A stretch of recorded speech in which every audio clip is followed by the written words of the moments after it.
Good afternoon, guys. Hi.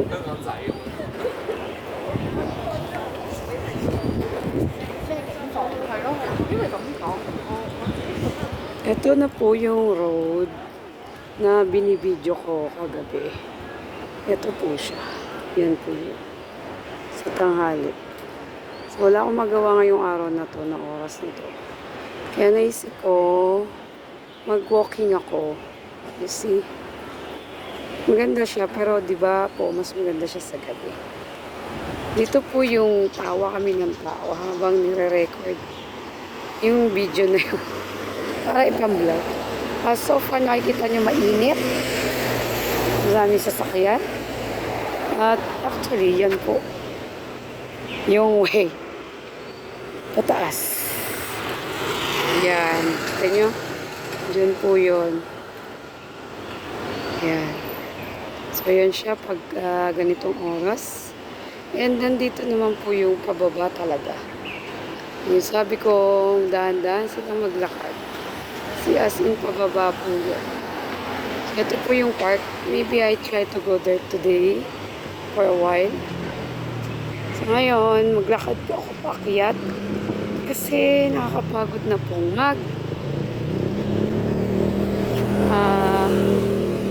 upo lang doon sa boarding house. So, yan. Hindi po ba maganda? No. Doon po lang sasabing ang likot daw ng kamay ko. Iba po matanda na. Nanginginig na kamay. So, pasensya na kayo. Sabi ko nga, first time ko. Actually, 1 week pa lang yata akong nagbablog. And I'm trying, no? And hindi ko po sinasabing perfect ang aking vlog. Okay? Hindi po ako marunong mag-edit eh. At wala pa akong complete gear. Okay po. So, pasensya na po kung medyo maganaw ang aking mga kamay. At ito po ang park. Yan. So, you see, medyo mainit pa rin siya. Mainit. Diba? Pero, I try na pupunta dyan. So, mag-walking ako. Yan. Kita nyo. Pababa po talaga. Sana may sounds. Kasi mahirap nung walang sounds. Yan. Bakit to? Tapos mamaya bababa ulit ako. So far, sana okay. Hindi baliktad. Kasi po, may nagsabi na baliktad yung camera ko. Sorry po talaga. Sorry po talaga. Pasensya nyo na po ako. Sabi ko nga, first time. Okay? Wala po akong laptop. Walang kahit ano. Kundi, itong cellphone ko lang. Ano? So, dito po actually, sa park na yan, maganda po siya paggabi. Kasi kahit pa paano, makita mo yung liwanag. Lalo dun sa kabilang side. Kaya lang po, ito na po siya. Diba? And kung titignan mo ulit, wow. Yeah. Nice hotel. So, ito na yung mga puno. Sabi ko nga po, malalaki puno dito sa Hong Kong. Hindi po to katulad sa Pilipinas na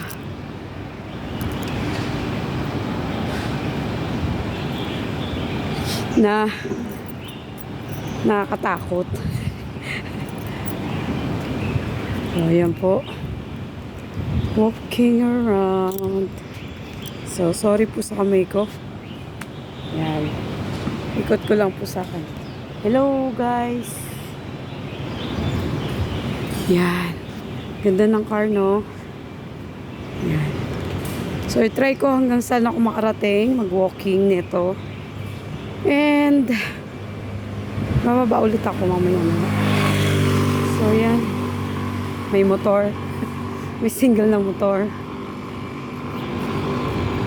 Masarap dito, no? Kasi safe ka ba kung dito ka sa way na to dadaan. Ito. Kasi ano siya, pang sa mga tao ba na walk. Tapos yun. Yan, may playground. Kompleto po yan. Diyan sa baba. So, may pataas pa po dyan. Pero hindi ko na po yan akyatin doon yung taas na yun. Dito lang po ako kasi medyo malilim. Kaya ako umakyat. And I'm bringing only the key of the boarding house. So, wala akong dalang battery. Na, kita nyo po, private road. Private road. Hindi naman ganun kataas. Kaya pa naman. You see? Hindi po ba ang ganda? Oh. Welcome po to my vlog. At kami nagsasabi, nagbablog na daw ako. Ang tanong po, nung sinabi ko yon sa live, talagang ang focus ko noon si Bong lang. Bakit naman ako magbablog kung meron akong Bong? Di po ba? Ang attention ko lang noon si Bong. But, as so far, nakita nyo naman, hindi ko may pagtanggol ang sarili ko doon, lalo na yung mga commentator po sa vlog nila doon. Hindi ko siya mapagtanggol. Gayon pa man, wala akong pakialam kung anong sabihin nila doon. Like we said, we cannot judge. We cannot judge. Hindi nyo po alam kung ano yung totoong nangyayari behind the scene. So, you cannot judge someone. No? Kasi sabi nga, di ba, when you judge, God also judge you. Kaya, okay na po ako dito. Pasensya nyo na po kung pinasok ko to. I just trying, okay? At hindi ko naman talaga pangarap na mag-vlog. Okay? Kaya lang, okay naman po. Alam nyo po, hindi ganun kadali. Lalo po mag-upload. As in, opo, hindi ganun kadaling mag-upload. And it takes 2 to 3 hours kung i-download. So, lalo pa kung may edit-edit yun, no? But still, tingnan nyo, lalaki ng ugat to. Ng mga punong to. But still, you know, I'm trying. And alam ko rin naman, may mga taong nakakamiss sa akin sa vlog, di ba? So, here I am, guys. Enjoy lang po kayong makinig, manood. Kahit na walang kwenta to. Habang nandito ako nagtutour. Wow, tingnan nyo, guys. Di ba? As in, nasa taas ako ng bundok. Joke. Di po ba? Wag po tayong mahusga kasi ang alam lang natin sa vlog is sa vlog. Yun, anong nakikita nyo sa camera, yun lang. Pero, yung behind, ano po ba talaga? Kaya, it's really important, the behind scene ng vlog po. Kasi yun po yung dapat alamin nyo. So, wala na po akong sasabihin doon. Sa ngayon, hindi naman po pag-aari to ng kahit sino ang YouTube na walang karapatan mag-vlog. Di po ba? So, do I? Nilabag ko ba ang law? Siguro naman po wala akong inapakan. Di po ba? wala akong tingin ko po, kung mali po ako, patawarin niyo po ako. Kung mali ako, may nilabag ako na law, na bawal akong mag-vlog, okay lang po. Pero kung wala po, pwede po, keep silent na lang po. No? Kung ayaw nyo naman po, nakikita ako dito, malaya kayong umalis. Di po ba? Malaya kayong wag manood, malaya kayong wag mag-subscribe. Di ba? Kasi we have our own freedom. Remember that. We have our own freedom. So, why you take out the freedom of the people? Di ba? Now, malaya kang man-judge, bahala ka. Di ba? Hindi ko na yan masasakop. At hindi ko na kayang sakupin pa. Kasi, sa totoo lang po, God only judges us for who we are. And if you judge someone, let God judge you also. So, kung anong tingin mo dun sa tao, yun yung tingin mo. Hindi ko po yun mababago. Ako? No. Wala akong tingin. Basta ako, straight lang ako. Magpapatuloy ako. Kasi kailangan kong bumangon. Diba? And, ayokong magkaroon ng galit sa puso ko kasi galit ka, no? It's not good. It's not good. Diba? Kung meron man ako sigurong hinaing or gustong ipaglaban, yung rights ko yun. Kaya lang po,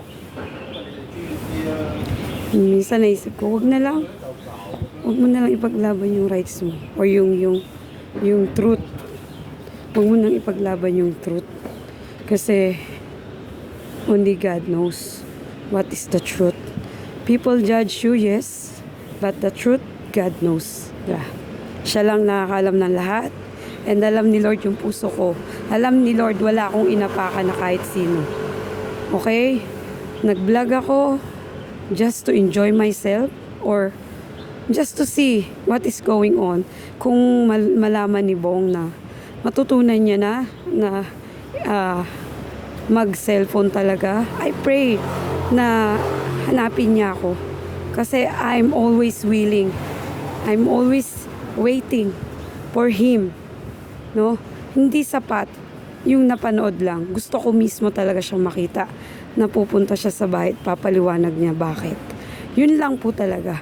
Pag sinabi niya sa akin mismo dun sa bahay namin, without camera, nasasabihin niya na wala na tayo, sorry talaga, ganyan, then I will stop. As long as na hindi ko pa siya naririnig sa bahay na magsabi na ayaw niya na, then I will not stop. Sorry po sa lahat. Yun po talaga yung gusto ko. Sinabi ko po yun dati sa vlog na kahit makipaghiwalay sa akin si Bong sa phone or sa camera dyan, hindi ako maniniwala. Not unless pupunta siya sa bahay mag-isa. At dun niya ako susupalpalin at sabihin niya na ayaw ko na. Then I'll stop. Dahil alam ko na ayaw niya na talaga. But for now, no. I'm just waiting for him to come. Sorry po talaga. So, sana naiintindihan niyo ako. Sa hindi nakaintindihan, ganun pa rin po. Malaya kayong wag magkomento, malaya kayong umalis, malaya kayo sa lahat. Okay? Pero please, watch your word. Watch your word. Kasi baka nakakaapak na kayo ng puso ng iba. And hindi po maganda yon. Hindi po maganda. Wag po natin paglaruan yung emotion ng mga tao. Okay po? Ako, i-stop ko na lang to kung talagang yung picture niya, yung nagsasabing na stop mo yung picture o wag mo i-upload, then I'll stop. It's okay. You can stop ko po yun if talagang hindi na mag-reach out sa akin si Bong. Pero as long na meron pang picture at fresh pa po yung feelings ko, i-upload ko po yun. Walang makakahadlang. Sorry po talaga. Dahil alam ko one day magiging memories na lang yun. Kung hindi man si Bong mag-reach out sa akin. Alam ko, may pinangahawakan akong salita na sinabi ni Bong sa akin. And I'm waiting for him to come. I'm waiting. Salamat po sa patuloy na manonood at sa mag-subscribe pa. Salamat po. Actually, sa totoo lang po, 50 subscriber lang yung hiningi ko. Kasi I want to know na paano ba mag-live if naka 50 subscriber na ako. But nagugulat na lang po ako sa nangyayari sa YouTube ko. Ganun pa man, I give thanks to God kung ano man pong nangyayari sa YouTube ko. Salamat. Kasi hindi po talaga ito in-expect ko. Alam ko lang po talaga, ma-open ko lang dito yung hinaing ko. Pero wala, ito nangyayari. Hindi ko to mapipigilan. And I thank God for that. Na sana tulungan nyo din ako na hindi ako makaapak ng tao kasi ayoko po talaga. So God bless, and I just wanna pray for you all guys to be wise to know the truth. Okay, God bless and Jesus loves you. So one time